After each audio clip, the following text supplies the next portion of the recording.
logo depois do jejum, na semana seguinte, eu até acho que eu falei isso aqui semana passada. Deus começou a falar comigo sobre duas coisas diferentes, duas mensagens. Eu comecei a escrever as duas, e uma delas eu queria compartilhar hoje, talvez a segunda semana que vem. E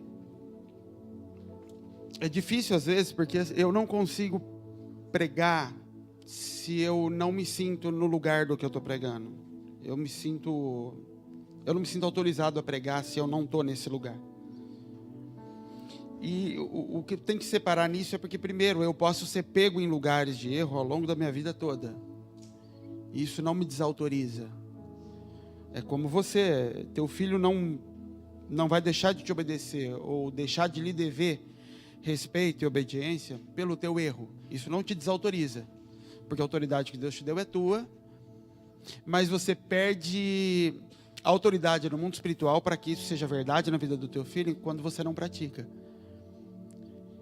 Eu acho que eu já falei aqui, minha mãe me criou na igreja, mas durante um período da vida ela saiu da igreja, ela fumava. Mas ela teria toda a autoridade para dizer para mim, você não vai fumar. Ela não teria no mundo espiritual autoridade para dizer para o demônio, não toque nele na área do vício. Porque no mundo espiritual ela perdeu essa autoridade, quando ela não vive aquilo. Mas sobre a minha vida ela continua tendo isso. E essa é uma linha fina. A mensagem que o Senhor me deu, e que eu estou com ela no canto da mesa lá, fala sobre dor, sobre a necessidade de dor. E cada vez que eu olho para ela, ela tem muita coisa. E eu ainda olho e falo, não posso olhar para ela hoje, porque eu ainda estou tendo que lidar com a minha. E eu preciso dentro de mim equilibrar isso para conseguir entregar isso para outras pessoas. Isso não quer dizer que eu não corro risco de daqui a um mês também voltar a ter problema com dor. Porque nós vamos estar sujeitos a isso a vida inteira. Jesus pregava sobre identidade, foi testado na sua identidade e tentado nela até. Mas eu queria falar hoje com vocês. Deus falou comigo logo depois do jejum. Me veio uma palavra e eu corri no celular na Bíblia para procurar essa palavra. Então, Jeremias 8:11. Falando de profetas que diziam paz, paz, enquanto não há paz. Ou seja, a nossa ânsia por buscar paz e não buscar propósito. E são duas coisas diferentes. Qual que é o objetivo de vida dela? Quais são os focos dela ao final do dia? Ela acorda olhando para o quê? Buscando o quê? Nisso você vai conseguir descobrir muito sobre quem ela é. Porque o propósito da minha vida está intimamente ligado com quem eu sou. Porque desde que qualquer ser humano, qualquer animal, desde que ele começa a respirar, ele começa a buscar o que cumpre ou o que complementa o que ele é. Toda busca por conhecimento que uma pessoa tem está ligada ao propósito que ela entende de si. Então, por exemplo, alguém que entende que nasceu para ser um doutor, pelo lugar que ele nasceu, pela criação, a busca por conhecimento dessa pessoa, o quanto ela vai estudar, o quanto ela vai se dedicar, onde ela vai aplicar as forças dela, está ligada ao que ela entende ser propósito final. Alguém que não tem isso como propósito, a busca por conhecimento, até por aplicação na escola, vai ser um nível totalmente diferente. Isso é natural, não é? Você consegue ver isso no mundo natural. A gente busca conhecimento à medida que a gente entende o que é o meu propósito. Uma das lutas que eu tinha, de que eu brigava muito aqui na igreja com pessoas há um tempo atrás, era que pessoas não se moviam para fazer coisas que eram necessárias na igreja. E não se moviam por dizer, eu não sei fazer. Eu dizia, eu também não sei. Mas o que me move em aprender, fazer, em correr atrás, não é o meu conhecimento, é o meu propósito. Eu entendo que é meu propósito fazer esse lugar crescer. Então a minha busca por conhecimento está ligada e vinculada ao meu propósito, ou seja, ao meu destino, não à minha origem. E nisso a gente começa a se denunciar. Eu tenho uma palavra que eu sou isso em Deus. A gente vai descobrir se isso está só aqui, está só numa informação, ou se isso foi tomado em você como propósito, à medida do quanto você se aplica ao conhecimento necessário para fazer aquilo. Isso não é uma coisa para você aprender o que eu estou falando. Isso aqui é algo para você constatar e usar como uma régua na tua vida. Eu lembro quando eu tinha como objetivo de vida ser bem sucedido profissionalmente. Eu era viciado naquilo. Eu, quando ia para outra cidade para trabalhar com vendas e ficava hospedado em hotéis, fazendo campanhas em outras cidades, o espelho do hotel era cheio de post-it, de estatística minha, de números, de motivação, de tudo. E os meninos que trabalhavam comigo falavam, você é doido. Aquilo era o meu objetivo. E ele falava, o meu também é. E eu não sabia dizer isso que eu estou dizendo agora, mas não era. Porque o quanto eu me aplico aquilo, o quanto eu me entrego aquilo, denuncia.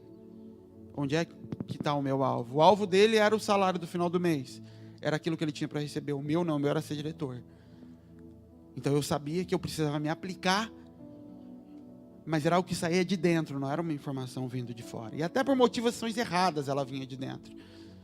Era necessidade de provar que eu tinha valor, necessidade de provar que eu ia chegar em algum lugar. Mas aquilo vinha de dentro. Isso está totalmente ligado. O nível de conhecimento, o quanto eu me aplico ao conhecimento de algo, com o propósito que eu tenho dentro de mim.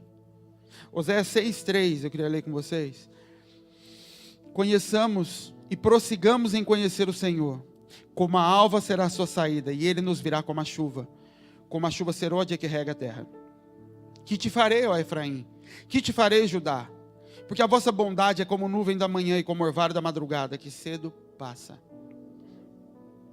Quando a gente lê esse texto isolado do versículo 3, conheçamos e prossigamos em conhecer, como a alva será a sua saída, ele nos verá como a chuva, a gente pensa que Deus está falando bem para o povo. E no contexto não é isso que está ocorrendo. Conheçamos e vamos conhecer, porque aí Deus vai se revelar. O texto não está falando disso. O texto, quando ele continua no versículo 4, e se você ler o capítulo inteiro, o 4 diz, o que eu vou fazer com você, Efraim? O que eu vou te falar, Judá? Porque a sua bondade é como nuvem da manhã, como orvalho da madrugada que passa cedo. Ele está falando, a gente precisa conhecer a Deus e prosseguir em conhecer. Ou seja, algo insistente. Ele fala, mas vocês não. A intenção de vocês de conhecer a Deus é igual ao orvalho. Começa a sair o sol, ela já vai embora. Porque a busca do conhecimento de Deus e o nível em que eu busco conhecê-lo está ligado ao propósito que eu tenho nele, ao que eu tenho em propósito em mim.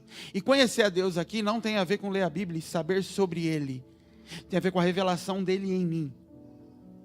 O quanto eu estou interessado em saber o que Ele pensa e me parecer com Ele, tem total relação com qual é o propósito que eu tenho dentro de mim. Embora eu possa dizer que a minha vida é do Senhor, eu entreguei minha vida para Ele, eu vou andar nos caminhos dEle, isso vai ser denunciado na intensidade, na minha intenção do quanto eu quero saber o que Ele tem para mim, o que Ele tem que ser em mim e o que eu tenho que me tornar nele. É nisso que vai se provar de verdade qual é o meu propósito. Qual é o propósito que grita dentro de mim? Onde é que eu aplico, o quanto eu me aplico em conhecê-lo, em prosseguir em conhecer. E o que o profeta está dizendo no texto é que não existe conhecer a Deus, existe um caminho de continuamente continuar conhecendo, todo dia de manhã. Quando Deus fez aquilo de manhã, de fazer o maná cair do céu, quando Deus estabelece o tabernáculo, o pão tinha que servir todos os dias de manhã. O sacerdote era quem fazia isso. O que Deus faz no deserto, eu vou ensinar a vocês que sou eu quem providencia o pão vivo do céu todos os dias de manhã. Conhecer e prosseguir em conhecer. Comer do pão e prosseguir em comer do pão. Continuamente. Até que no final, até que alcance aquele lugar que Paulo fala em Efésios, de que alcancemos a estatura de varão perfeito. Que eu nem sei te dizer se isso é terra, se isso é céu, eu não sei. Mas um lugar onde ele e eu já não tem mais separação com relação a propósito. É Paulo falando, eu já não sei mais se eu quero ficar ou se eu quero ir. Porque quando eu fico, eu estou cumprindo o propósito, mas quando eu vou, eu fico perto dele. O que é melhor? Porque nesse ponto já não existe mais outro propósito na vida dele. Ele conheceu Deus de tal forma, e Deus está nele de tal forma, que a vida dele não gira mais em torno de qualquer outra coisa que não seja si mesmo. Só que esse si mesmo agora é Deus. Não se trata mais de Paulo ficar olhando aqui, qual é o propósito de Deus? Ah, Deus disse que meu propósito era evangelizar o mundo, então eu preciso evangelizar o mundo. Está nele. Ele olha e fala, eu não sei mais o que é melhor, porque se eu ficar eu vou fazer coisa que eu sei que é necessário fazer. Se eu for, eu vou estar perto de Deus. Então eu fico no meio do caminho, o que é melhor? Está junto dele ou está junto dele? Mas isso é constante, porque todos os dias nós somos roubados, ou somos tentados a ser roubados no nosso propósito, na nossa identidade. Porque ainda existe em mim e você desejos que não são desejos que vêm do alto. E que vão tentar nos roubar todos os dias. E nos roubar, eu não estou nem falando de pecado. De nos tirar de qual é o propósito. Qual é o propósito, querido? Qual é o propósito da gente estar aqui? Qual é o propósito de muitas vezes você falar para Deus, me leva, e Ele fala, não. Se eu me leva porque eu vou cair, Ele fala, não. Não porque eu quero te ver sofrer, não porque eu preciso de você aí. Não porque tem 30 anos, 35 anos, 25 anos, que eu estou trabalhando um caminho para chegar nesse ponto com você e começar a te colocar onde eu preciso. Por isso não. Porque Saul cai e eu levo décadas para preparar um Davi. Enquanto isso um povo padece. Não, porque a tua família está presa em maldição há 3, 4 gerações. E a hora que chega a tua hora de arrumar as coisas, você está me pedindo para fugir, para sair desse lugar. Porque está doendo em você. E se não doer em você, vai doer nos teus filhos. Entenda isso, a dor nunca vai ser retirada. A dor nunca vai ser tirada. Alguém vai ter que sentir essa dor. Se não for você, vai ser o teu filho. Porque o teu pai fez a mesma escolha de deixar para os filhos. E você pode estar escolhendo a mesma coisa, deixar para os meus filhos. Eu não quero sentir essa dor.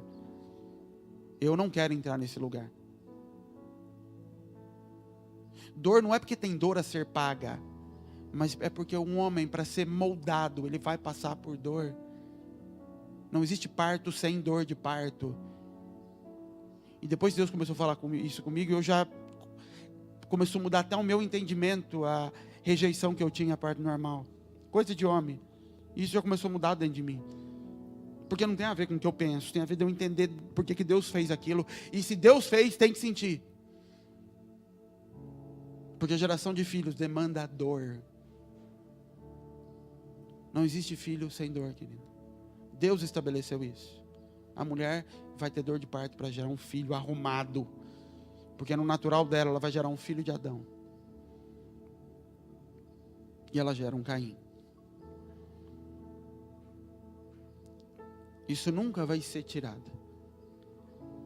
A escolha é com quem eu estou buscando me parecer. E isso tem toda a relação com qual propósito que eu entendo ter na vida. O que meu pai me deixou ou o que o Senhor revelou. Conhecer e buscar conhecê-lo cada dia mais. Em mim, não nos meus ouvidos. Às vezes a gente está buscando paz, querido. Sabe o que é paz na terra? Paz é quando a sua identidade se encontra com o seu propósito. Quando as duas coisas se casam, você tem paz. Quando o que você é, o que você deseja, os seus objetivos, tua alma se encontra com aquilo que você tem como propósito, como o que eu quero fazer, quando o que você é se encontra com o que você quer fazer, você tem paz, você está alegre. Tua vida muda, você acorda ouvindo passarinho, você acorda animado, você acorda motivado. O que significa? Nada. O estuprador tem paz quando ele encontra uma vítima. Isso não significa propósito de Deus. Isso significa que a identidade dele se encontrou com aquilo que o sacia. Um viciado tem paz, não quando ele está sendo liberto da droga. Ele tem paz quando o desejo dele se encontra com a droga. Isso é paz. Identidade se encontrando com propósito. E se a minha busca não for conhecer a Deus, eu vou encontrar paz em muitas coisas. Saciando os meus vícios. Isso traz paz. Você já foi estudar vício? Vício é, na tua infância, ou ao longo do começo da tua vida, algumas dores te foram impostas, situações que não são normais ou naturais a nós. E você teve um ato, uma atitude, uma prática que liberou a endorfina na tua mente. Eu acho que é endorfina o nome do negócio. E aquilo trouxe alívio para uma frustração. Que pode não ter relação, você olhando as duas coisas, fala, mas uma coisa não tem relação com a outra. Mas aquele hormônio liberado, aquela substância liberada no teu cérebro, trouxe paz. E você, desde pequeno, vai aprendendo que a frustração, de alguma forma, quando eu faço aquilo, ela libera endorfina na minha, eu fico em paz. E sem saber, o teu corpo começa a pedir doses cada vez maiores daquela substância para te levar para o lugar de paz. Por isso que o vício ele é motivado por frustrações. A pessoa se frustra, fica ansiosa, desequilíbrio emocional. Ela corre naquele gole de endorfina, que pode ser uma série de coisas. Drogas, vícios. Porque é o encontro de uma identidade com aquilo que sacia essa identidade. E tem paz. Por isso que muita mãe de viciado, às vezes dá dinheiro para o filho usar a droga, porque pelo menos ele fica em paz. Ela não está preocupada em libertação, ela está preocupada na paz. Isso é que Jeremias está falando, os profetas estão falando paz enquanto não há paz. Ele está dizendo, já que a gente não consegue arrumar o povo, vamos parar de brigar com o povo, dá para o povo o que o povo quer, e fica todo mundo em paz. E isso não é conhecer a Deus, isso é conhecer a si mesmo.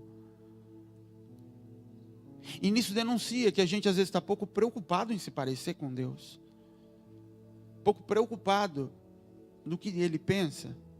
Se eu estou me parecendo com Ele, ou me parecendo comigo. E na verdade nessa mensagem o Senhor começou a falar comigo dela do fim para o começo. O que eu escrevi para falar no finalzinho, foi a primeira coisa que Ele me falou. Do quanto isso é destrutivo. E de que a gente, na verdade, quando entra nesse lugar, a gente não quer. A gente quer paz. A gente não está querendo se parecer com Ele. A gente diz que quer. A gente pode até chamar Deus de bênção. Olha que bênção. E Deus está falando, isso não é bênção. Isso é paz. Isso não é se mover em cima de fé, em cima de propósito. E se mover em cima da mesma identidade que você traz lá de trás. Que a gente sempre carregou. As mesmas vontades. Sua identidade, querido, sempre vai se confrontar. Sempre vai bater de frente com o propósito que Deus tem para você. E isso é intencional da parte de Deus. Isso não é por acaso. Com todo mundo. Quando você começar a entrar num lugar, e todos aqui já entraram, de eu quero começar a conhecer a Deus, eu quero andar em Deus, muito rapidamente, você vai perceber que você é diferente de Deus. Isso é intencional, porque Deus traz diante de nós os propósitos dEle, as coisas que Ele quer que nós sejamos, e a gente bate de frente com aquilo, porque descobre que não é igual. Deus me pega nisso quase todo dia, e aí eu tenho que abaixar a cabeça, e voltar para o canto. Sabe como Ele me pega quase todo dia? Quando eu bato de frente com pessoas. E aí eu volto e falo, Deus, para mim deu. De novo, quer fazer de novo? Eu não vou mais entrar nisso, Senhor. E às vezes Deus fala, não entra mesmo não. Mas eu falo, eu não vou. E aí do lado já vem o anjinho, sabe o anjinho do pica-pau do lado, e ele fala assim, mas Deus perdoa 70. E aí ele fala aquilo para me pegar, porque eu rapidinho já viro e falo assim, mas eu não sou Deus. Aí a hora que ele olha e dá só ri. E fala, o que você quer dizer com isso? Você está sentenciando isso? Você está percebendo isso? Ou você só deixou escapar? Ou é uma confissão? E aí eu tenho que falar, é uma confissão, eu não estou me parecendo com o Senhor. E acaba a conversa. Porque o propósito dele, de que eu me pareça com ele, vem mais uma vez, quando a minha identidade bate de frente. E a minha escolha é sentenciar a minha identidade ou reconhecer de novo: é verdade, eu não estou me parecendo com ele. E na minha escolha de ter paz em rejeitar essa necessidade de amor e perdão, e isso vai me dar paz, porque é o que a minha identidade quer naquele momento, que é paz. Então rejeite a necessidade de amar e perdoar, empurra essa pessoa para longe e tenha paz. Ou não, sou eu quem tenho que entrar nesse lugar de novo, de falar: o Senhor acabou de se revelar de novo a mim. Todas as vezes que o Senhor vem falar com a gente, Ele está se revelando. Ele está mostrando mais um pouquinho dele. E a pergunta que Ele faz quando Ele joga essa revelação para fora é: você vai comer isso para que isso também seja você? Ou você vai tampar o ouvido e calar a boca do profeta? Isso é o que eles faziam. Eles apedrejavam os profetas que vinham profetizar aquilo que confrontava a própria identidade. O discurso de Estevão é isso. Eles esfregando na cara deles quem eles eram. E a hora que eles escolhem comer aquilo e falar: eu quero me parecer com a palavra que está saindo da boca de Deus. Nem só de pão viverá, mas o homem viverá, mas de toda palavra que sai da boca de Deus. Eu quero viver e ter a minha carne, o meu corpo formado pela palavra que sai da boca dele. Todos os dias eu sou confrontado por isso. Todos os dias é quase que automático o que Deus faria. E aí chega uma hora que eu falo: então, que o Senhor me leve, mas não existe a possibilidade de viver sem ser parecido com o Senhor. Não existe mais esse caminho. Para mim não existe mais. Existe o morrer, que também é covardia. Mas como é que eu consigo andar ao longo da minha vida de cabeça erguida, sabendo que eu estou fazendo algo que não foi aprovado pelo Senhor? Como é que você consegue? Se é que consegue. Se esse lugar ainda existe em você, se ainda existe em mim, isso é só prova de que existe um Deus aqui dentro. Existe um ídolo aqui dentro ainda, que consegue sustentar vontades diferentes da vontade de Deus. E se Deus ainda está falando, querido, isso é sinal de uma coisa só: misericórdia. Que se renovou mais um dia de manhã, mais uma manhã, mostrando: tem um Deus aí dentro. Deus nunca veio me acusar por eu não me parecer com Ele. Nunca. Essa semana eu estava conversando com uma pessoa que estava se sentindo muito envergonhada por ter descoberto coisa errada, coisa suja. Eu falei: você está igual a Adão. Deus está olhando e falando: eu sempre vi essa nudez sua aí. Você que não sabia que ela estava aí. E nunca foi um problema para mim. O problema é se na hora que ela vier para fora você resolver escondê-la. Dizer: não, não está aqui, se cale, não é verdade isso. Isso passa a ser um problema. Mas você chorar, você ficar tentando remendar, isso não é problema. Isso é deixa que eu limpo. Você imagina teu bebê de colo com vergonha que sujou a fralda? Ou a Helena agora com vergonha? Não é o caso. A Helena, para ter vergonha, Jesus vai ter que crescer muito para isso. Mas a Helena agora, eu indo limpar ela, ela fala: não, pai, não pode. Eu falei: eu vi isso a vida inteira. Agora você acha? Isso é sinal de que a gente é muito adulto diante de Deus. Quando Deus vem e mostra e a gente quer falar: não, não está. Ele fala: eu vi isso a vida inteira. Isso é sinal de que a aliança nunca foi estabelecida. Porque quando você estabelece aliança com alguém, você não tem mais vergonha de andar nu. Se ainda existem coisas a ser escondidas, a ser encobertas, não, isso aqui eu estou tratando sem Deus, é porque a aliança não foi estabelecida. Porque num casamento não existe mais vergonha. O primeiro sinal da aliança de casamento é nudez. Aliás, o casamento só é consumado aos olhos de Deus com algo que acontece nu, porque senão não tem nem consumação de aliança. Então onde é que se denuncia que eu não estou andando em aliança com Deus? Existem áreas que não são abertas, que eu não permito que Ele veja, que eu acho que Ele não está vendo.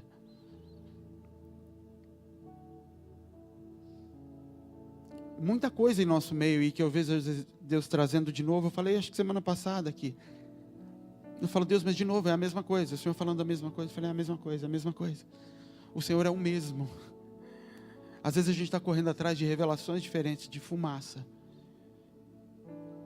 de uma forma sobrenatural agora de dizer a mesma coisa. E Deus se permite. E Ele permite às vezes que a gente use metáforas diferentes e formas diferentes e manifestações diferentes. E sabe por que Ele faz isso? Para tentar quebrar a cauterização do coração.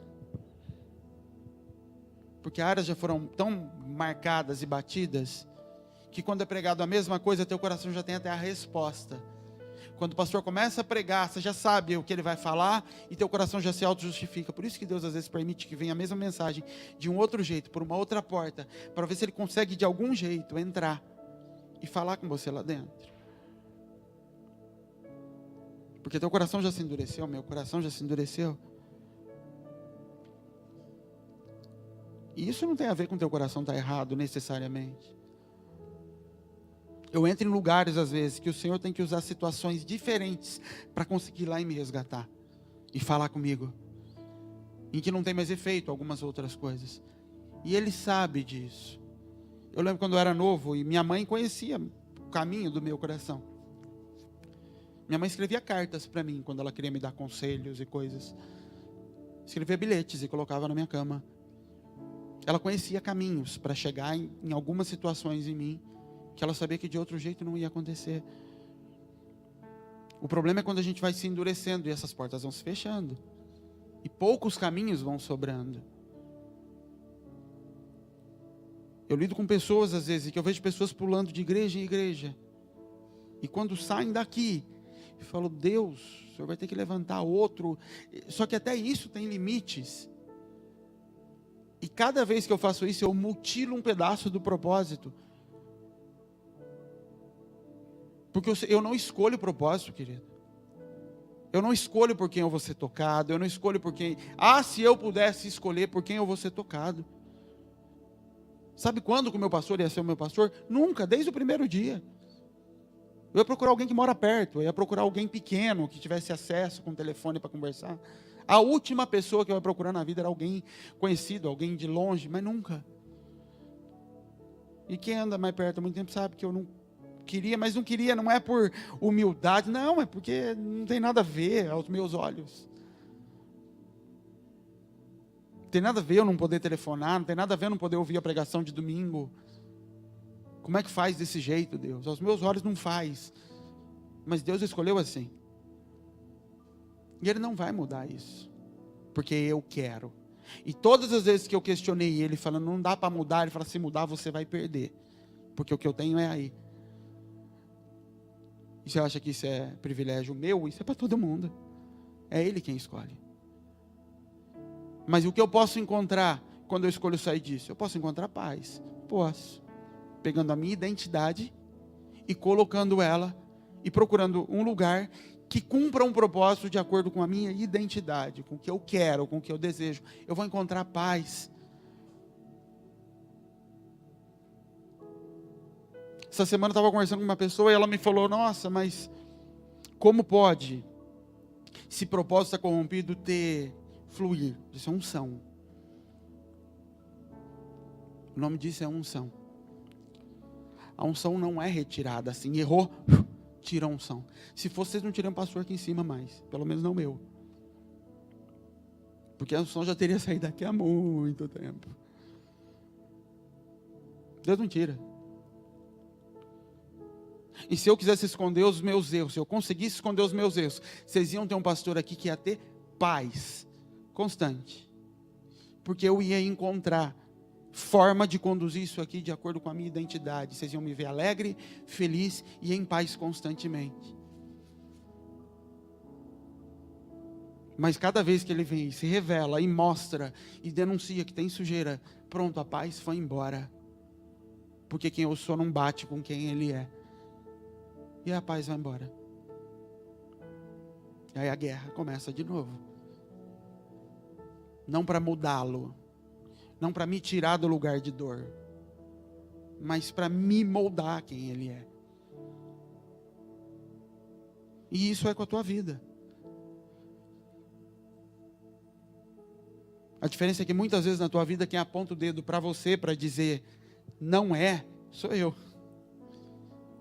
Não é. Essa paz não é Cristo. Essa paz é simplesmente você tomando a droga que teu corpo está pedindo. Essa paz é simplesmente a tua identidade, que era para você continuar brigando com ela, e chorando e guerreando todos os dias. É ela encontrando uma porta que você abriu para saciar a dor que ela está sentindo. Isso é a paz que a gente está sentindo às vezes. E a gente pode fazer isso? Pode, Deus te deu livre-arbítrio. Deus não levanta líderes, querido, só para conduzir pessoas. E isso é o problema de imaturidade, às vezes. A gente está indo para a igreja para ouvir o pastor falar e ver para onde ele anda, eu ando, e não é isso. É para te fazer ser igual a Cristo. E não para ficar pegando a tua mão e te conduzindo. É para te tornar parecido com Ele, através de exemplo. Quando eu não tomo modelo, eu tomo só caminho, a gente está fazendo a mesma coisa que a gente sempre criticou na religião. A gente está sendo hipócrita. Hipocrisia não é... Quando a gente fala de fé, às vezes engana a gente com relação à hipocrisia. Hipocrisia, querida, é você não viver aquilo que você diz que crê. Às vezes você fica, mas se eu fizer sem estar sentindo, eu estou sendo hipócrita. Tem gente que às vezes vem e fala assim, mas eu não posso ser falso, pastor. Eu não posso ser mentiroso, é o que está no meu coração. Não. Isso não é ser falso ou ser mentiroso. Ser falso ou ser mentiroso é dizer que crê em algo e não viver aquilo que você crê. E viver não significa sentir. Você acha que eu sinto o que eu creio da gravidez de Abel? Você acha que eu sinto? Se eu for pegar pelo que eu sinto, querido, eu tacava fogo naquele berço, tacava fogo em tudo. Eu não quero nem saber o que eu estou sentindo, eu não quero sentir.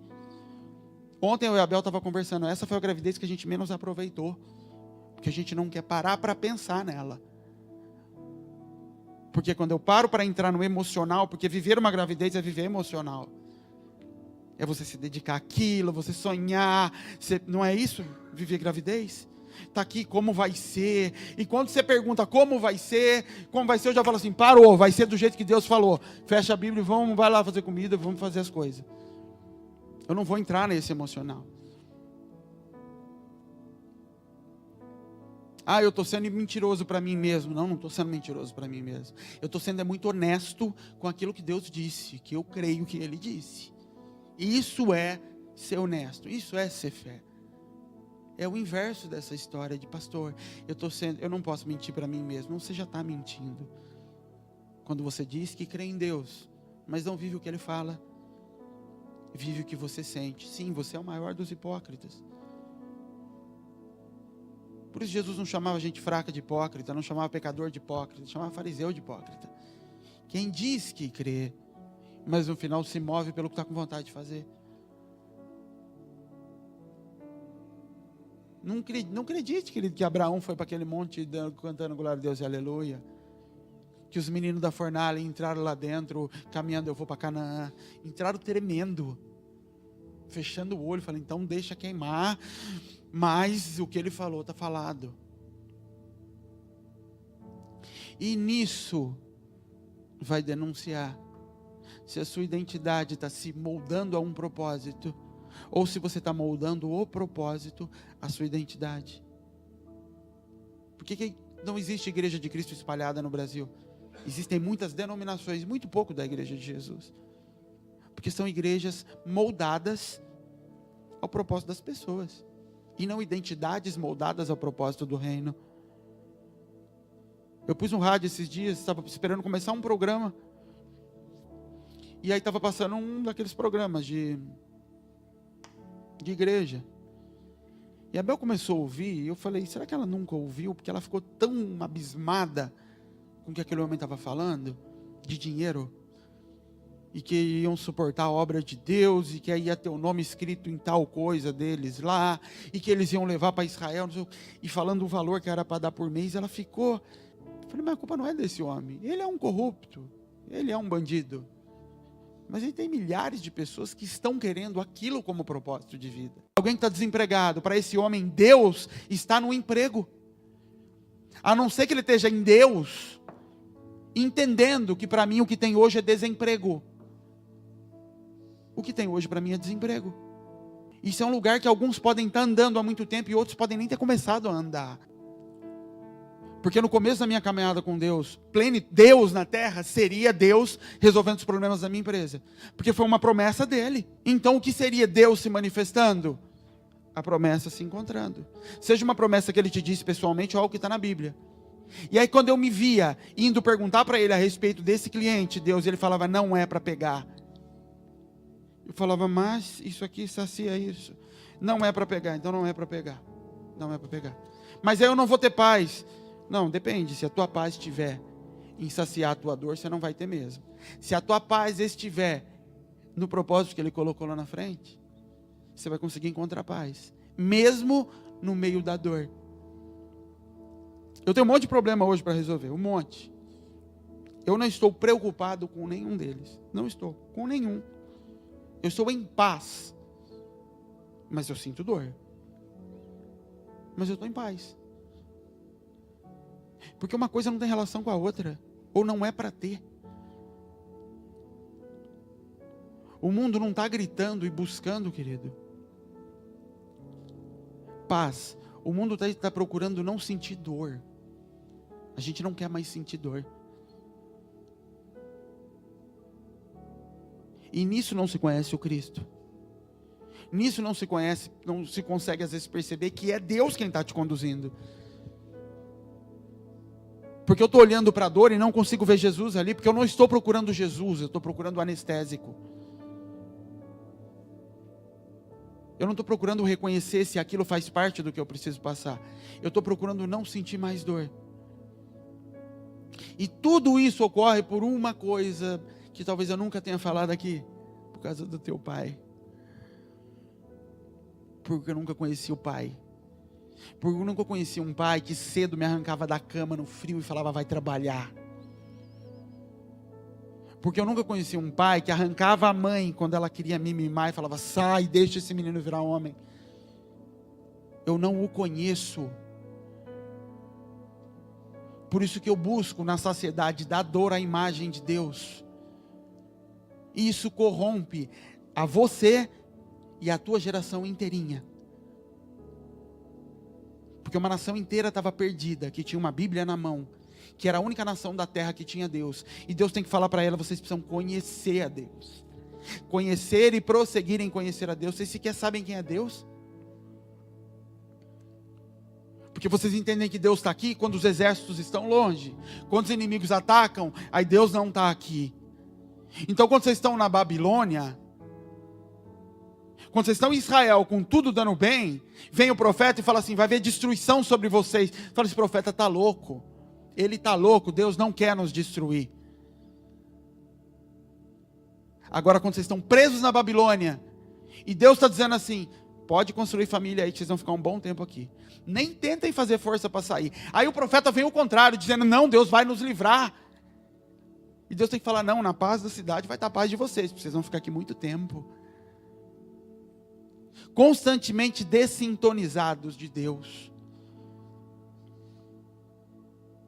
Se tem um lugar, querido, que você pode ter certeza sempre que Deus está com você, é na hora da dor.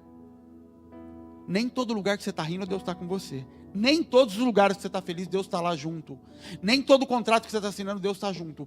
Mas em todo o teu desespero, você pode ter certeza que Ele está lá. Aquele bandido da cruz só teve Deus ao lado dele na hora de maior dor, na hora da morte. Em nenhum outro momento da vida ele teve Deus ao lado dele. O lado onde todo homem encontra com Deus. Onde é? Na morte. É o único lugar onde todo homem tem certeza que vai encontrar Deus. E se tem um lugar onde você pode ter plenitude de paz, de eu não sei mais nada, mas eu sei que Ele está aqui, é na hora que está doendo. É só nessa hora que a certeza existe. Para todos. Se você quiser isso. Em todas as outras, em que eu estou assinando um contrato, em que eu estou entrando num novo emprego, em que coisas boas, eu tenho que questionar. Será que Ele está aqui? Eu estou aqui porque Ele me trouxe aqui? Porque não é certo que Ele vai estar. E é engraçado isso, né? A gente foge desses lugares, não são agradáveis, ninguém quer estar neles. Mas não existe sopro, querido. Essa semana a gente estava conversando, eu falei para umas pessoas de algo que Deus me falou. Uma criança quando está no ventre, ela não respira. Ela tem vida. Mas o que sustenta o oxigênio no corpo dela é o corpo da mãe, ela não respira. Então ela não é alma vivente. Embora ela já seja um filho de Deus. Não é alma vivente, porque Deus disse que o homem só se tornou alma vivente depois que o sopro veio. Esse sopro só vem depois que uma mãe é rasgada, grita de dor, e uma criança vem para fora, e aí ela recebe sopro de vida. Aquilo que Deus semeou dentro de mim, dentro de você como promessa, palavras que o Senhor deu lá atrás a respeito de uma série de coisas que pode ter dado para o teu pai a teu respeito, para a tua mãe, elas não vão vir. Já está dentro de você. Você já sente as dores disso. Você já sente os incômodos dessa promessa. Sua vida já teve que mudar em função dessas palavras que Deus te deu. Sua alimentação teve que mudar. Tua velocidade teve que mudar. Você teve que parar trabalho por causa disso. Está aqui dentro a promessa. Ela não vai vir para fora sem dor de parto. Ela sequer tem sopro do Espírito nela. O sopro só vem depois de uma dor muito grande, não dela, sua, que está gerando aquilo. E depois de muita dor, aquilo vem para fora e recebe sopro da parte de Deus e passa a ser manifesto aos olhos de todo mundo. Por enquanto, o que as pessoas estão vendo, alguém que está gordo, com dores, não consegue mais subir escada, não consegue mais fazer uma série de coisas, está limitado em função da promessa, perdeu a alegria em função da promessa, perdeu paz em função de promessa, perdeu uma série de coisas em função daquilo que vai causando incômodos e que tem que buscar paz de dores que estão se aproximando. É isso que os outros veem. E quando as dores começam a acontecer e a mulher tenta tomar remédio para parar a dor, vai tentar fazer isso. Pergunta para ela. Não se para. O que Deus está dizendo, na verdade, isso é o que precisava acontecer. Deus está dizendo, isso é o que eu estou ansiando que aconteça há muito tempo. Que o filho seja pronto para vir para fora, mas não vai vir sem dor. Porque eu determinei lá em Eva, é debaixo de dores que isso vai ser gerado. E todas as vezes que você corre atrás do alívio da dor, você aborda. Você segura o que era para vir para fora. E Deus tem que começar tudo de novo. Tudo de novo. Isso não quer dizer que Deus jogou tudo fora, o que você já andou, para começar do zero. Não é isso. Mas a gente sofre mais do que precisa. Sente mais dor do que o necessário. Porque quando Ele vem, esfrega quem Ele é diante de mim. E era a hora para eu chorar. De que eu não me pareço com isso que Ele está mostrando. Eu tento matar a imagem dEle. Até com uma lei. Eles apedrejavam quem via com a palavra sobre eles. Quem vinha com a revelação de Deus sobre eles, eles apedrejavam baseado na lei. Está escrito aqui, taca a pedra nele. E às vezes você vem com a Bíblia dizer. Não, porque tem direito, o Senhor falou isso, apedreja a revelação que o Senhor acabou de trazer. A gente não está querendo a revelação às vezes. Você está querendo saber quem Deus é. Você está querendo saciar o Deus que está dentro de você. Porque você não conhece o Pai. Eu, por muitas vezes, essa semana eu falei para Deus, eu acho que eu não te conheço. Eu acho que eu falo sobre você, mas esse conhecimento aqui não existe. E aí depois você vai se acalmando e fala, você não conhece plenamente, mas são níveis, sim, tem lugares a serem descobertos. Mas se tem uma coisa que o diabo vai questionar na tua cabeça o tempo todo, é você não sabe. Quem é você? O tempo todo, e isso é o básico dele. Deuteronômio 8, quando Moisés está escrevendo para o povo e Deus fala, eu vos coloquei no deserto. Deus está tirando o povo do deserto, agora ele começa a dar um discurso para eles. Deuteronômio é a orientação de Deus para o povo, contando o que aconteceu, por que eu fiz aquilo com vocês, agora vocês vão entrar nessa terra, faz assim, faz assim. São os conselhos de Deus, é Deus fechando a conta para pôr o povo na terra prometida. E aí quando ele começa a falar com o povo, em Deuteronômio 8, ele começa a falar, eu vos coloquei lá, deixa eu ler aqui.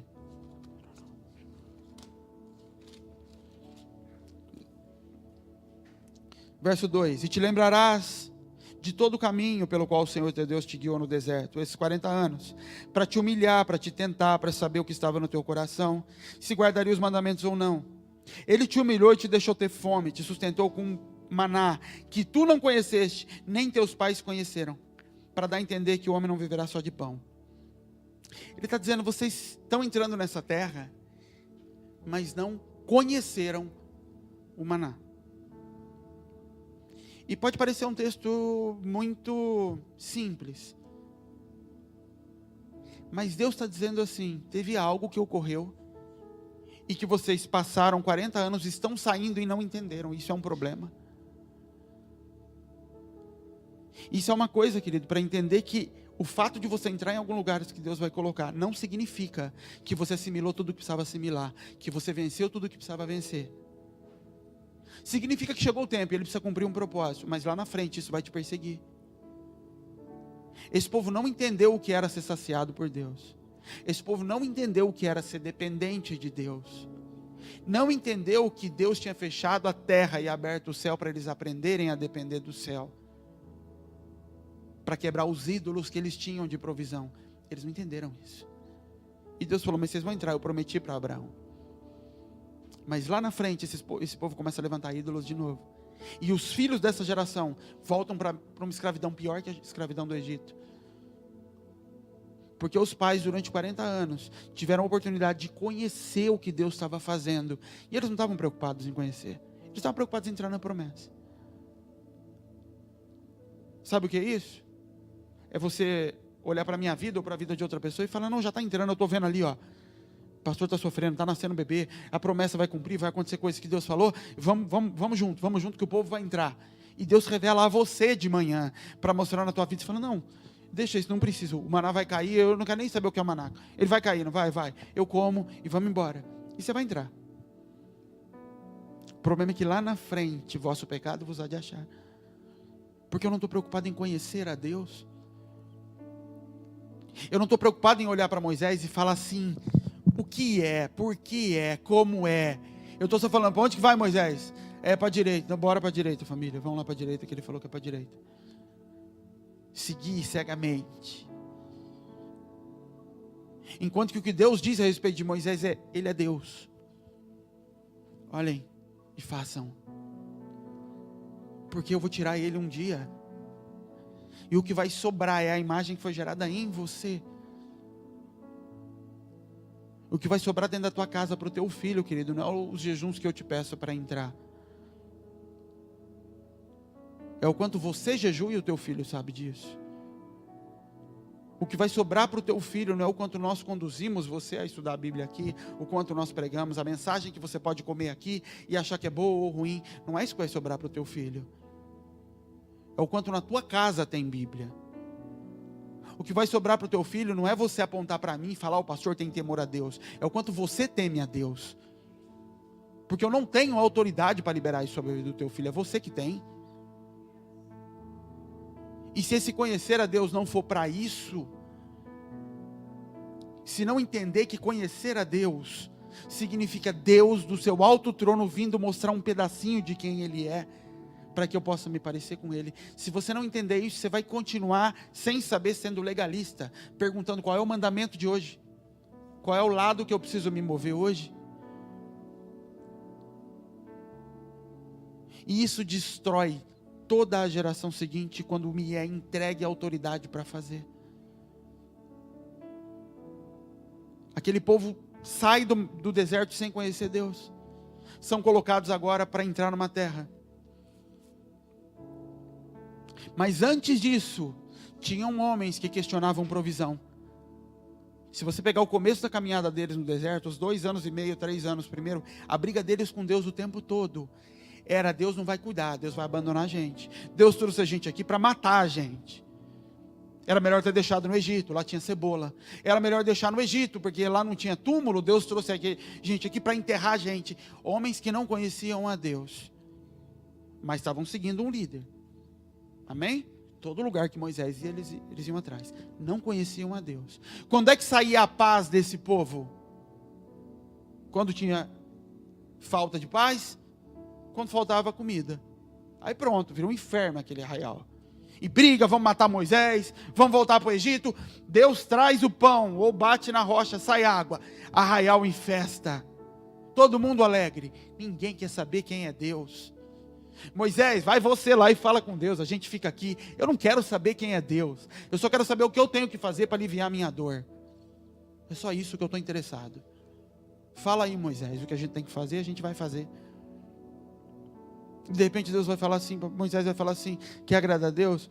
Você vai morrer de sede. É isso que vai fazer com que Deus se agrade. Você quer morrer de sede? Não, porque você não está interessado em agradar a Deus. Está interessado em saciar a dor. Sabe o que acontece com esse povo? Chega o tempo desse povo entrar na terra. E Deus não barra o tempo. Ele fala, vai. Levantem líderes do povo aí. Príncipes, cabeças. Eles levantam 12, mandam para a terra prometida. Quando eles voltam, Números 18. Deixa eu ver. Não é 18 não.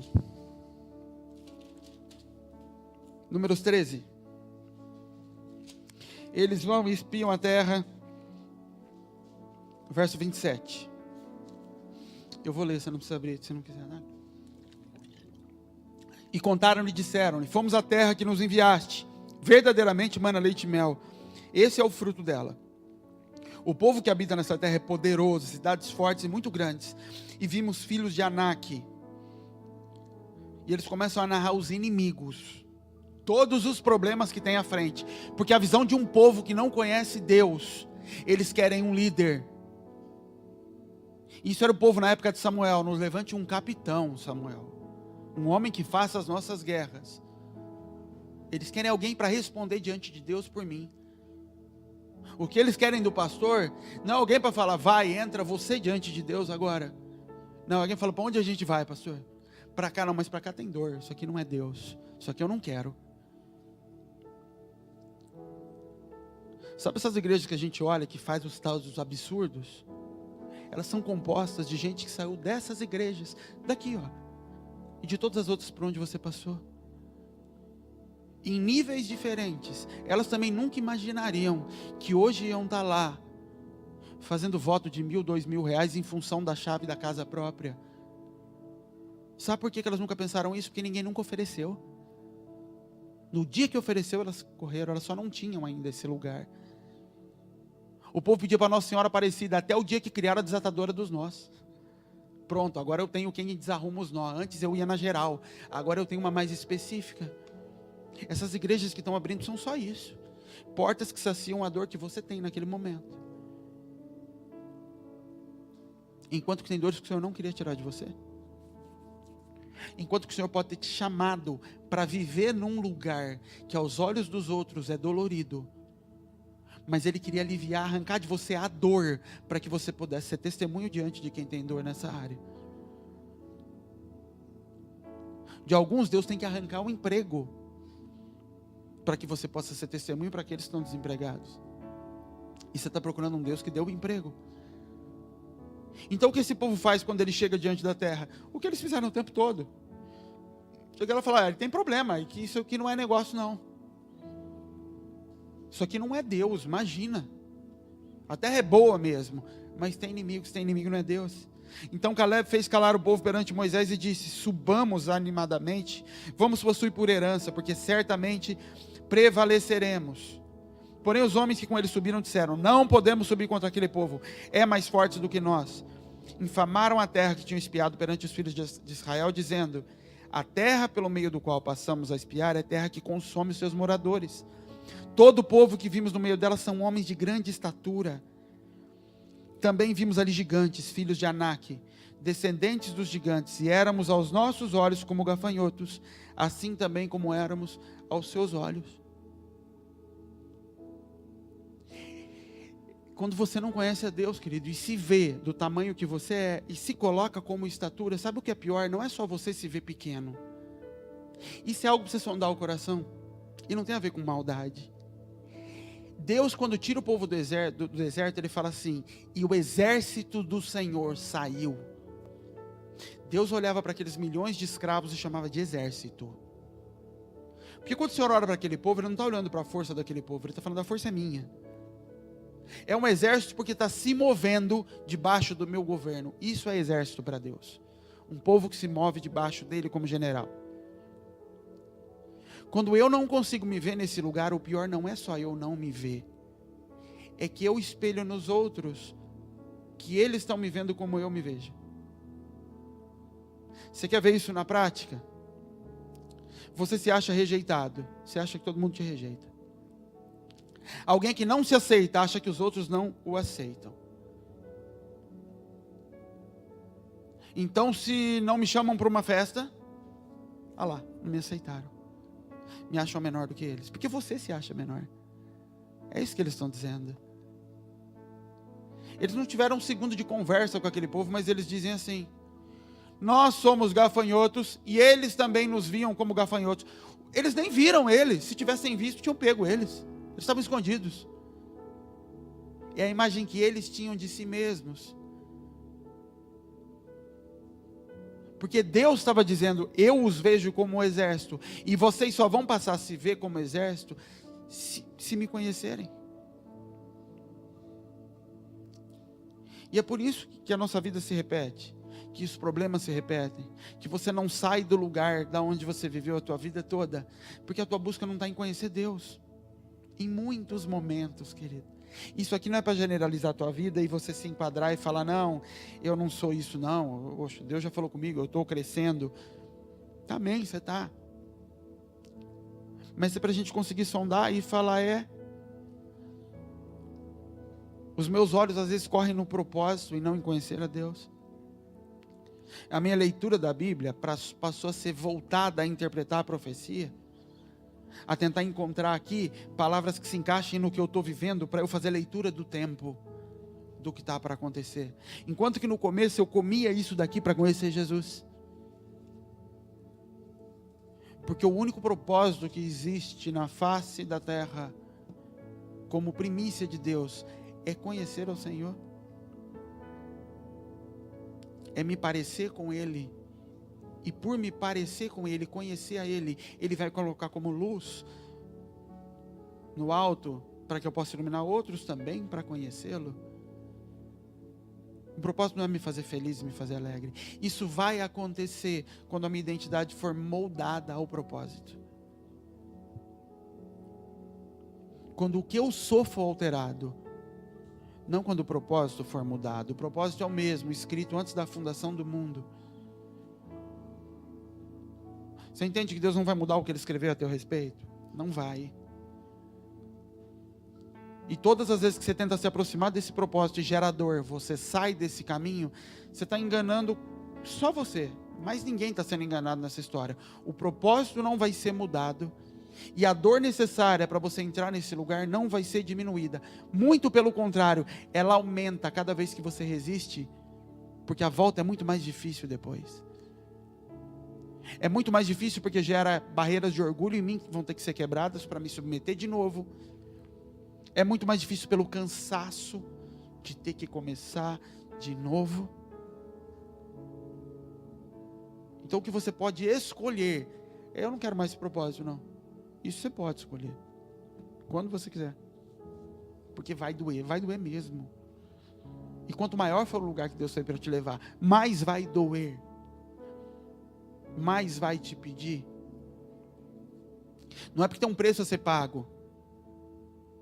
É porque quanto mais luz Deus for jogar sobre algo, mais Ele tem que lapidar. Tem um programa que passa num daqueles canais sobre pedras preciosas, caçadores de pedras preciosas. Eu vejo aqueles homens viajando por meio do mato na África para achar uma pedra que uma tribo conseguiu garimpar. E eles compram aquela pedra. E você olha para aquela pedra, pensa numa pedra feia, não tem brilho nenhum. Você pega uma esmeralda, ela não tem brilho nenhum, você só vê que ela é verde, mesmo assim um verde muito escuro, quase que preta, e você não vê nada de beleza naquele negócio. Aí eles pegam uma lanterninha que eles usam no bolso, colocam na pedra e olham dentro da pedra para ver se eles acham trincas, falhas dentro. Não tem. Eles dão aquela pedra na mão de um deles, que é um lapidador. Aquele homem começa a cortar aquela pedra. E a pedra perde quase que metade do peso dela.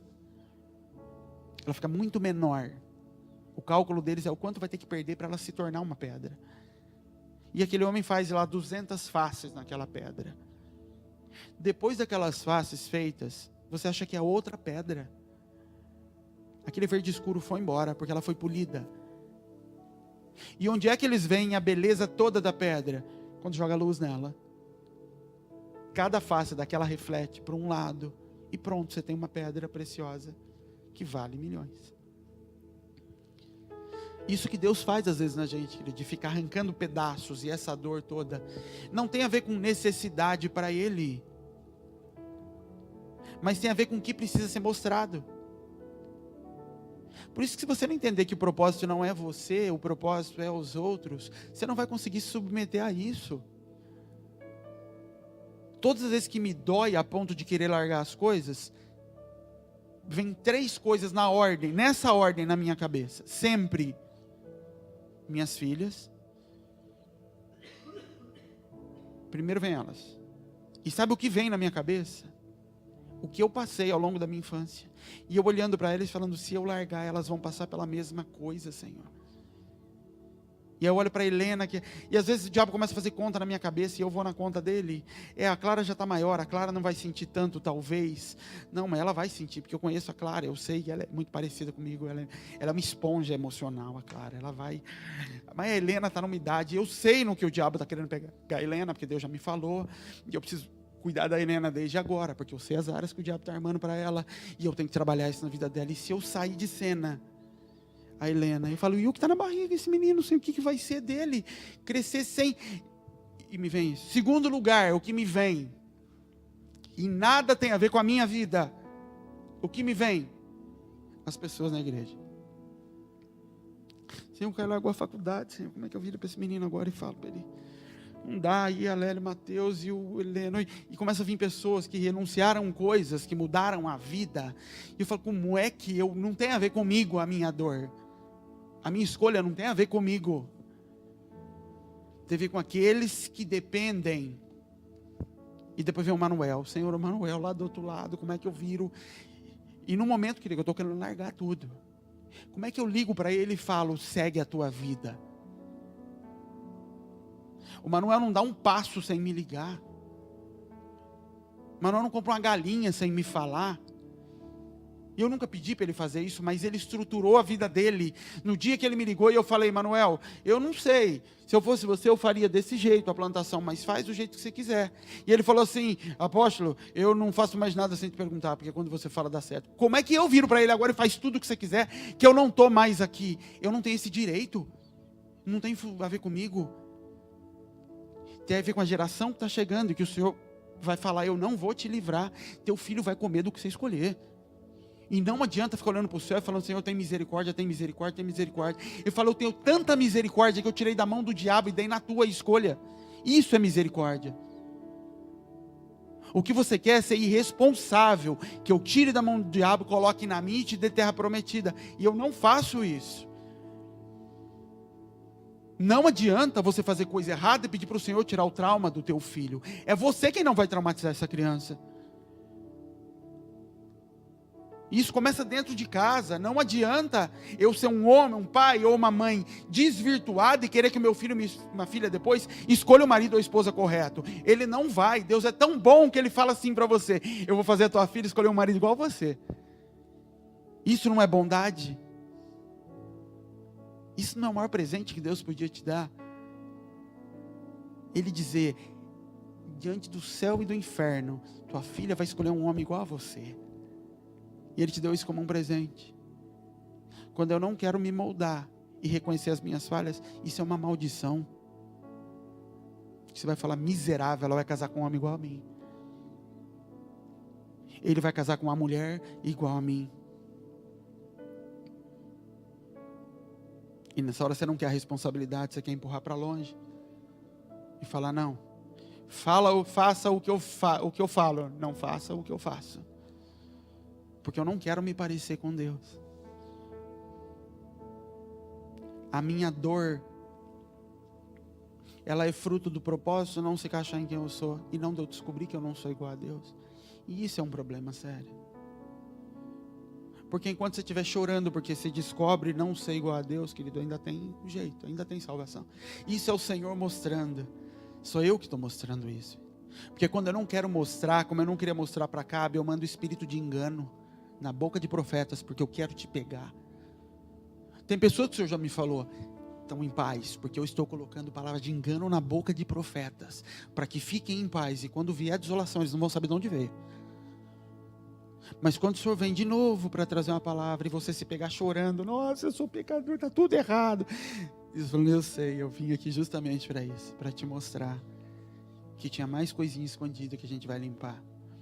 Para te mostrar que a casa já está pronta para receber visita, mas atrás da porta tem um pouco de pó ali, que depois que as visitas forem embora, você fechar a porta, você vai perceber, porque eu vou permitir que você perceba. Mas porque a tua preocupação não é receber gente em casa, a tua preocupação é ter a casa limpa. E por isso eu vou mandar visita na casa. A tua preocupação aqui não é que as pessoas venham e tenham uma palavra linda e maravilhosa que vai fazer com que elas chamem mais pessoas. A tua preocupação é que vocês sejam esse lugar limpo. E por isso eu vou colocar vocês em lugares de exposição. Vocês não estão falando para que gostem. Vocês estão buscando revelação no Senhor para ser e não para mostrar. Isso é a essência de tudo que a gente vai andar com Deus. E é o lugar que a gente tem que lutar para permanecer a vida toda, porque essa é a primeira coisa a ser corrompida. Começar a me preocupar demais, que está chegando visita e agora tem que tomar cuidado. Não, mas agora não pode mais fazer de tal jeito, porque agora não, é do mesmo jeito. É do mesmo jeitinho. A última ceia de Jesus, o último encontro de Jesus com os discípulos, é tão simples quanto os primeiros. Ele nasce numa manjedoura e é sepultado numa cova emprestada. Ele fala, continua no mesmo lugar. O propósito não é a manifestação. O propósito de Deus é a manifestação. O meu não é a manifestação, o seu não é a manifestação. O meu é me parecer com Ele. Para que Ele me manifeste diante de nações, ou para que Ele me mate ao vivo. E para que aquele sangue seja utilizado no reino. Para juízo, para justiça, para arrependimento de pessoas.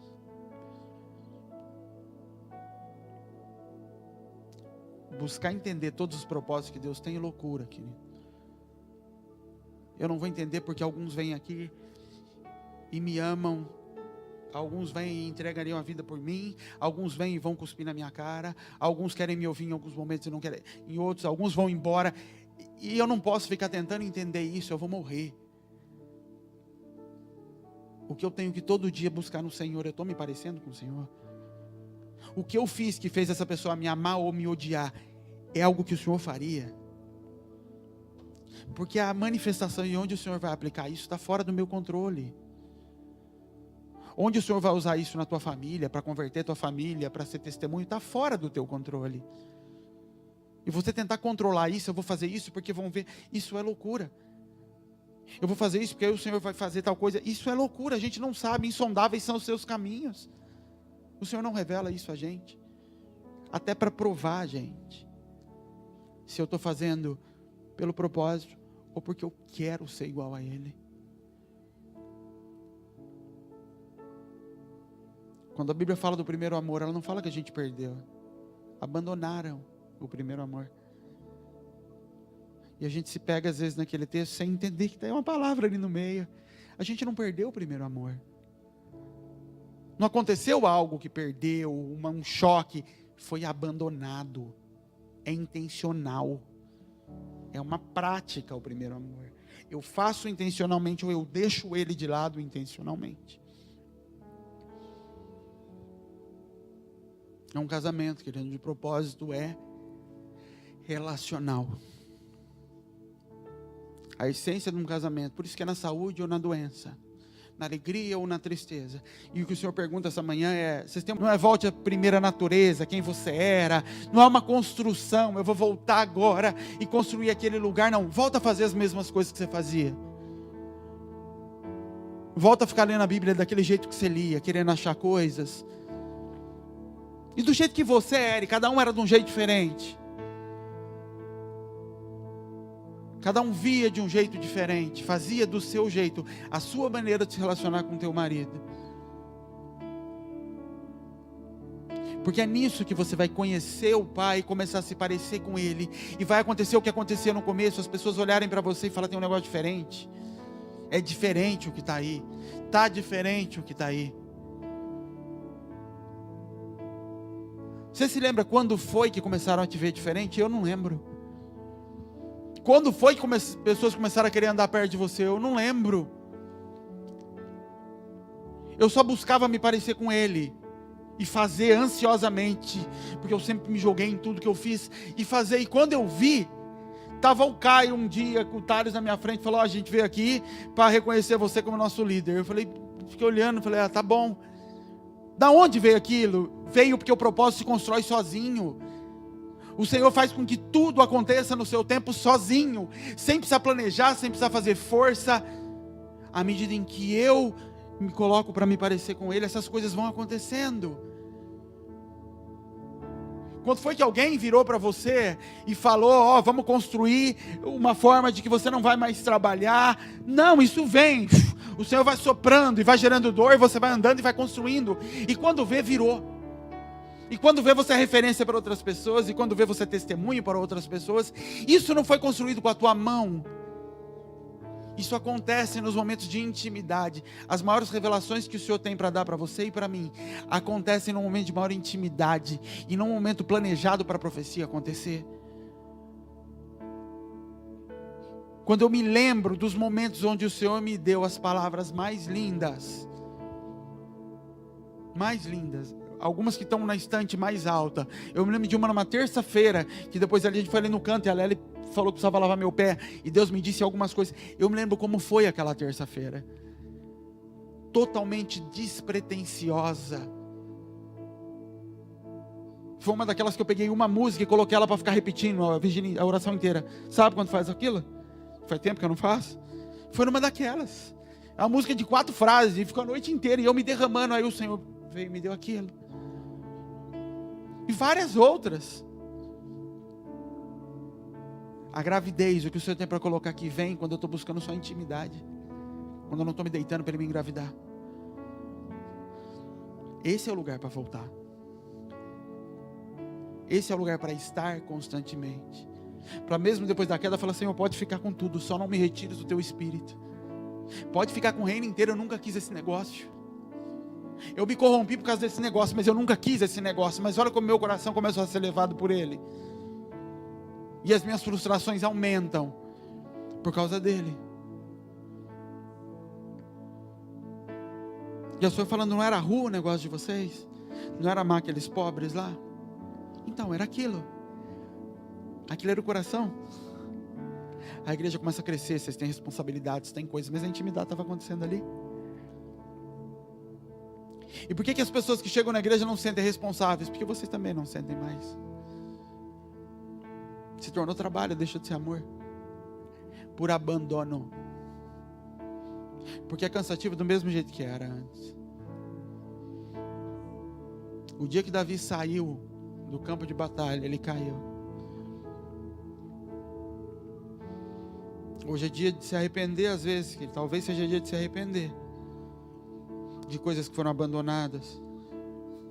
Hoje é dia de se arrepender por estar procurando paz, saciando o teu Deus e não o Senhor. De estar se prostituindo.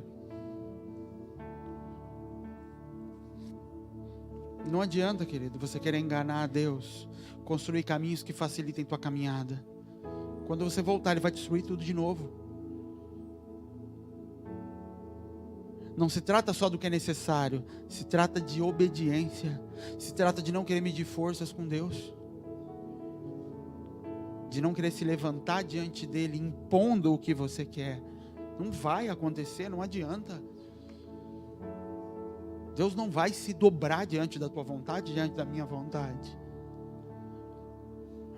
Tem coisas que são mais fáceis para mim, por causa da minha natureza. Eu não tenho dificuldade em me dobrar diante de Deus. Eu não tenho coragem de construir qualquer coisa contrária. Para mim isso é mais fácil, mas outras coisas são mais difíceis para mim. Talvez para você isso seja mais difícil. Ou se submeter e pedir morte, mas não pedir desobediência.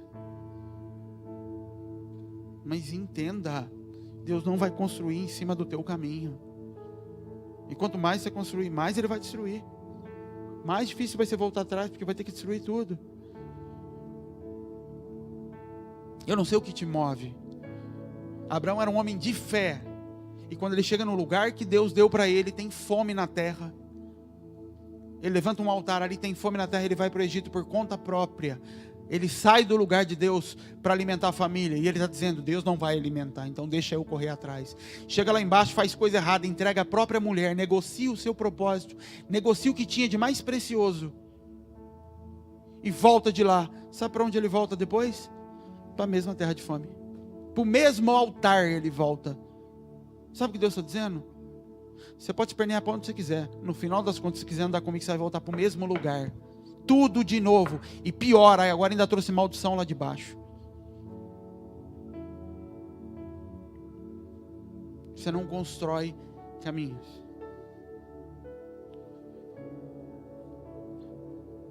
Os seus feitos Ele revelou ao povo de Israel, os seus caminhos Ele revelou a Moisés. O povo de Israel vai se deleitar de ver os milagres acontecendo, não vai saber onde vai pisar no dia seguinte. Moisés vai dizer para eles onde vai pisar, a nuvem vai dizer onde vai pisar.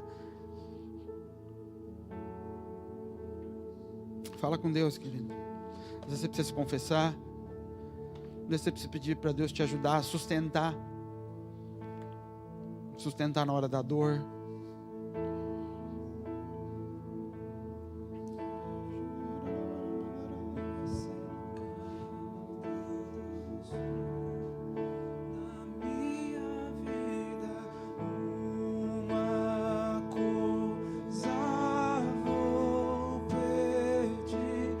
Deixa eu ficar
10 homens que reposicionam o coração de milhões de pessoas no deserto.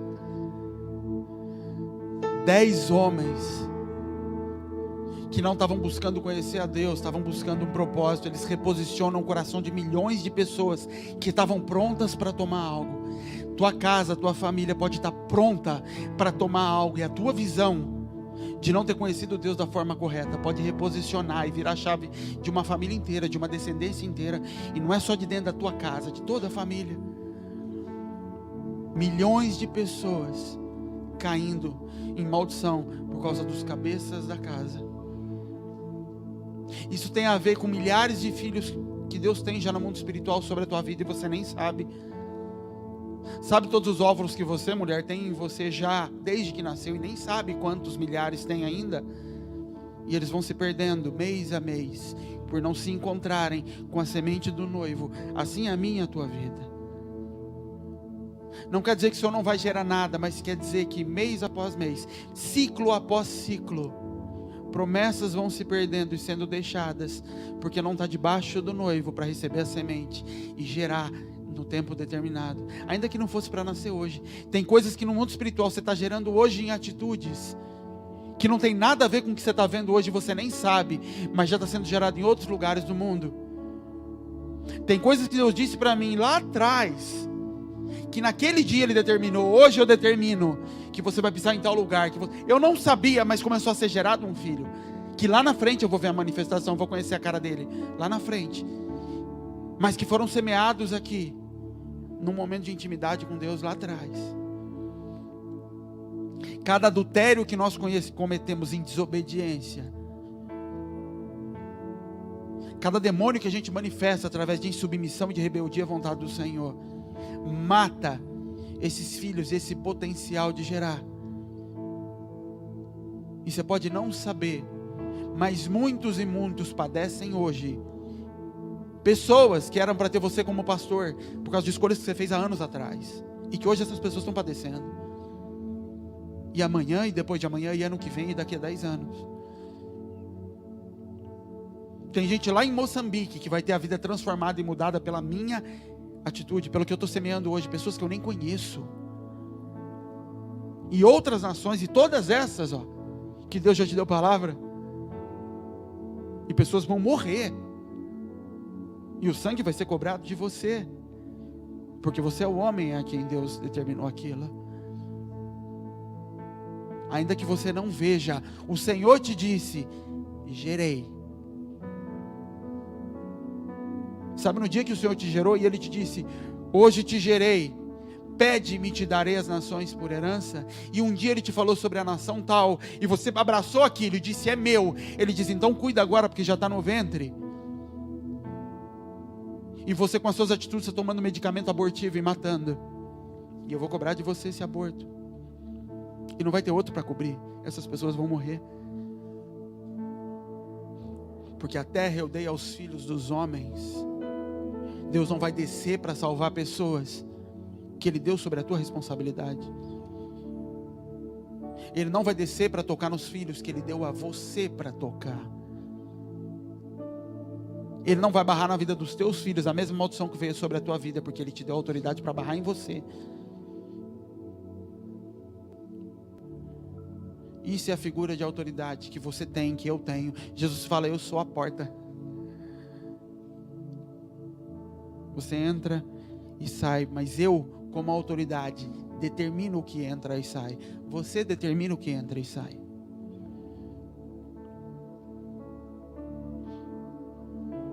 O problema é fé. Porque quando está na barriga da tua mulher e você vê a barriga crescendo e vê mexendo, você sabe que está ali de verdade. Então você cuida de um jeito diferente, alimenta de um jeito diferente, se preocupa de uma forma diferente. Mas tudo que Ele disse a nosso respeito no mundo espiritual tem o mesmo peso, ou talvez um peso até maior. Está lá. Aquela nação está lá esperando. Aqueles homens com corda amarrada no portão estão lá esperando. Aquele país que Ele te falou está lá esperando.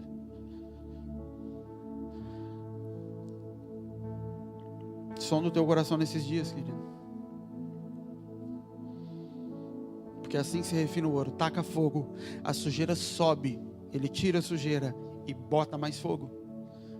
E a sujeira vai subindo, ele tira de novo, e fogo, e fogo, e fogo. Sujeira subiu, glória a Deus.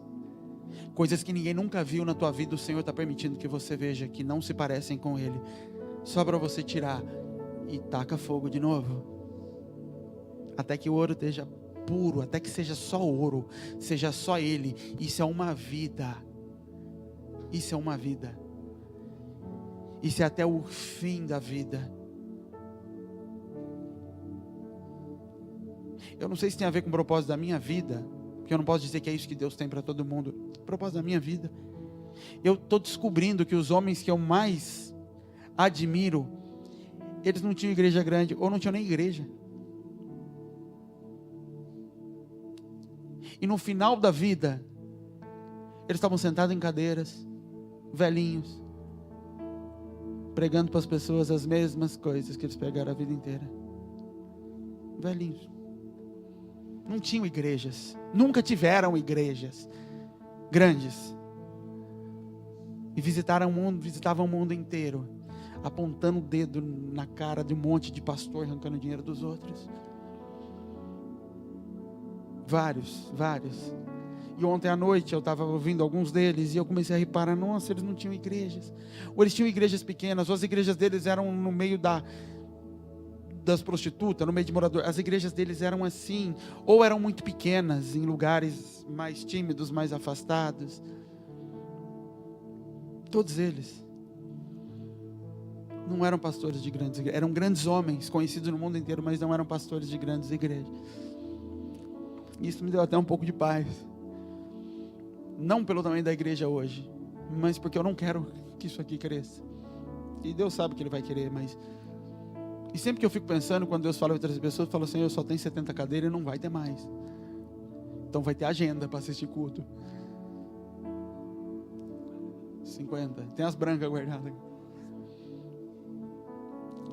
Mas você vai se descobrindo e percebendo que você parece com um propósito, quando você não condiciona o propósito a se parecer com você. Quando você não condiciona a Deus, eu sou assim, então vai ser desse jeito, eu acredito. Não vai. É eu quem escolho começar a me parecer. E aí eu vou descobrindo que o que Ele tem parecido, que o que Ele tem para mim é muito parecido, não com quem eu era, com quem eu estou me tornando. Eu sempre fui um homem, desde muito cedo, de unir pessoas, de juntar pessoas. De quem gostava de um time, da Ponte Preta do Guarani, eu conseguia juntar todo mundo, os amigos, de muita gente, de multidão. E eu estou descobrindo que eu não sou um homem de multidão. E aí eu vou percebendo que o ministério que Deus tem para mim não é um ministério de multidão, é uma pequena ilha. Porque eu estou começando a me parecer com Ele. Porque senão eu ia construir um ministério de acordo com quem eu era. Alguém carente, alguém que precisava de aprovação. E por isso, quanto mais gente estiver perto, mais prova que eu sou aprovado. E aí eu vou ter uma igreja grande, cheia de gente. E quanto mais velho você vai ficando, menos amigos você já vai tendo. Você já percebeu isso? Quanto mais velho você fica, menos amigos você tem. Isso conforme você vai crescendo. Criança é amigo de todo mundo. Adolescente tem seus grupos. Jovens, menos ainda. Adulto reduz mais. E velho... Sabe por quê? Porque a maturidade faz com que você se descubra. E se não for a maturidade em Deus, você vai descobrir um caráter distorcido. Mas você se descubra. E com isso aproxima quem faz parte daquilo e afasta quem não faz parte. Por isso que a maturidade em Deus vai te aproximar cada vez mais do propósito de Deus. Porque ela vai filtrando o que é para estar ali e o que não é para estar. Vamos orar aqui, senão não acaba hoje. Senhor, nós te agradecemos por esse dia, Pai, pela Tua graça, Senhor. Nos ajuda a ser maduros no Senhor, Pai. Ser obedientes no Senhor, Deus. Nós queremos agradar o Teu coração antes de qualquer coisa, Senhor. Antes de qualquer outra coisa, Senhor. Antes de cumprir propósito, antes de pregar para pessoas, Senhor. Antes de tudo, Senhor. Até mesmo dos Teus propósitos. Nós queremos agradar o Teu coração, Senhor. Senhor, eu não conseguiria olhar para o Senhor, Pai, e me ver te traindo, Deus. E me ver escolhendo a minha vontade ao invés da sua, Pai. Embora muitas vezes, Senhor, eu fale isso com a minha boca, embora muitas vezes, Senhor, a desonra venha, Senhor, amado, que o Senhor tenha misericórdia, Pai. Que todos os dias, Senhor, o alvo da vida possa ser saber que o Senhor está sorrindo, saber que o Senhor está olhando do alto e aprovando, Senhor. Que todo sentimento de desaprovação que construiu o caráter de pessoas, todo sentimento de não aprovação e de baixa autoestima, Senhor, seja convergido para a tua pessoa, Senhor, para uma busca constante por saciar o Senhor, Deus, e não para saciar pessoas. Uma busca constante, Senhor, em ser aceito pelo Senhor, ser aprovado pelo Senhor, ser encontrado no Senhor, Deus, e não saciar os nossos desejos, e não saciar a nossa vontade, saciar a aprovação de pessoas ao nosso redor, Pai, em nome de Jesus, Pai, que se uma marca tiver que estar sobre esse lugar, Pai amado, de todas que o Senhor poderia dar, sejam pessoas que agradam o teu coração, Pai. Que a única coisa que nós queremos ouvir do Senhor, Pai, nós podemos ouvir que essa casa tem unção, nós podemos ouvir que essa casa tem palavra, tem revelação, mas o que eu quero ouvir, Senhor, como única coisa, Senhor, que é necessária, Pai, que seja: esse é meu filho amado em quem eu tenho prazer. Que o Senhor tenha prazer em nós, alegria em olhar para nós, antes de qualquer outra coisa, Senhor. Não importa o que vão achar do que eu prego, Senhor. Não importa se vão achar que tem unção ou não tem unção. Se vão achar, Senhor, que tem milagre ou não tem milagre. Mas que do alto, Senhor, essa possa ser a frase que venha do alto, Pai amado. Esse é meu filho amado, que me obedece, em quem eu tenho prazer de conversar. Em nome de Jesus, que essa seja a confissão sobre a tua vida, que esse seja o teu desejo maior a respeito de Deus, que esse seja o anseio do teu coração. No final de tudo, o meu Pai se agrada de mim. Em nome de Jesus, Pai, nós te agradecemos, Senhor. Amém.